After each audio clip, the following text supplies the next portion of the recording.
Morning guys, we're on Joel chapter 3, reading from verse 1 to 16, and we're just looking at how the nations that come against Israel will be cursed, and there will be a judgment that comes in the valley of Jehoshaphat. And this can all be related back to the covenant made with Abraham back in Genesis 12, where he says those that bless Israel will be blessed, and those that curse Israel will be cursed. That's Genesis 12 verse 3. Joel 3 verse 1, and behold, in those days and at that time, when I restore the fortunes of Judah and Jerusalem, I'll gather all the nations and bring them down to the valley of Jehoshaphat, which means Yahweh judges. Then I will enter into judgment with them on behalf of my people and my inheritance, Israel, whom they have scattered among the nations, and they have divided up my land. They have also cast lots for my people, traded a boy for a harlot, and sold a girl for wine, that they may drink.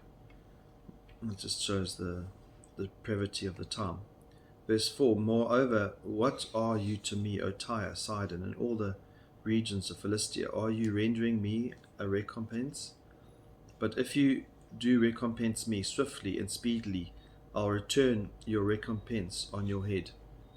And so when we see the nations coming against Israel, and we think not much is happening, the time will come, and the time is coming where God is going to judge those nations.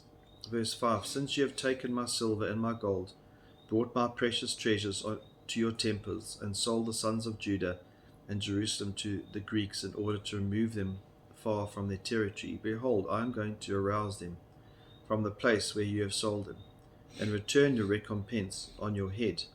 Also I will sell your sons and your daughters into the hand of the sons of Judah, and they will sell them to the Sabeans, to a distant nation, for the Lord has spoken. And so that trouble will come unto them regarding their families. Proclaim this among the nations, prepare a war, rouse the mighty men, let all the soldiers draw near, let them come up. Beat your plowshares into swords, and your pruning hooks into spears. Let the weak say, I am a mighty man. Hasten and come, all the surrounding nations, and gather yourselves. Here, bring down, O Lord, your mighty ones.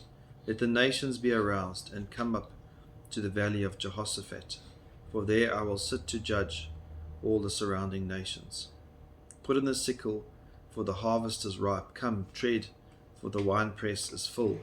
The vats overflow, for the wickedness is great. Multitudes, multitudes in the valley of decision, or it's the same valley of Jehoshaphat. For the day of the Lord is near in the valley of decision. The sun and the moon grow dark, and the stars lose their brightness. The Lord roars from Zion, and utters his voice from Jerusalem, and the heavens and the earth tremble. But the Lord is the refuge for his people, and a stronghold to the sons of Israel. And so God is looking after his people. He will bring a judgment on the nations. We see this in many other books, including Zechariah. So I'm just going to close with a couple of references from Zechariah. Zechariah 12 verse 3, on that day I'll make Jerusalem a heavy stone for all the peoples. All who lift it will surely hurt themselves, and all the nations of the earth will gather against it. And jumping to verse 8 of chapter 12, on that day the Lord will protect the inhabitants of Jerusalem, so that the feeblest among them on that day shall be like David, and the house of David shall be like God, like the angel of the Lord going before them. And on that day I will seek to destroy all the nations that come up against Jerusalem. And then jumping to chapter 14, behold, the day is coming, the Lord, when the spoil taken from you will be divided in your midst.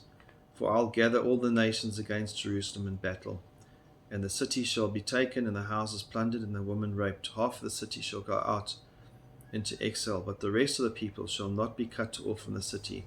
Then the Lord will go out and fight against those nations, as when he fights on a day of battle. And so the vengeance of the Lord will come on those nations.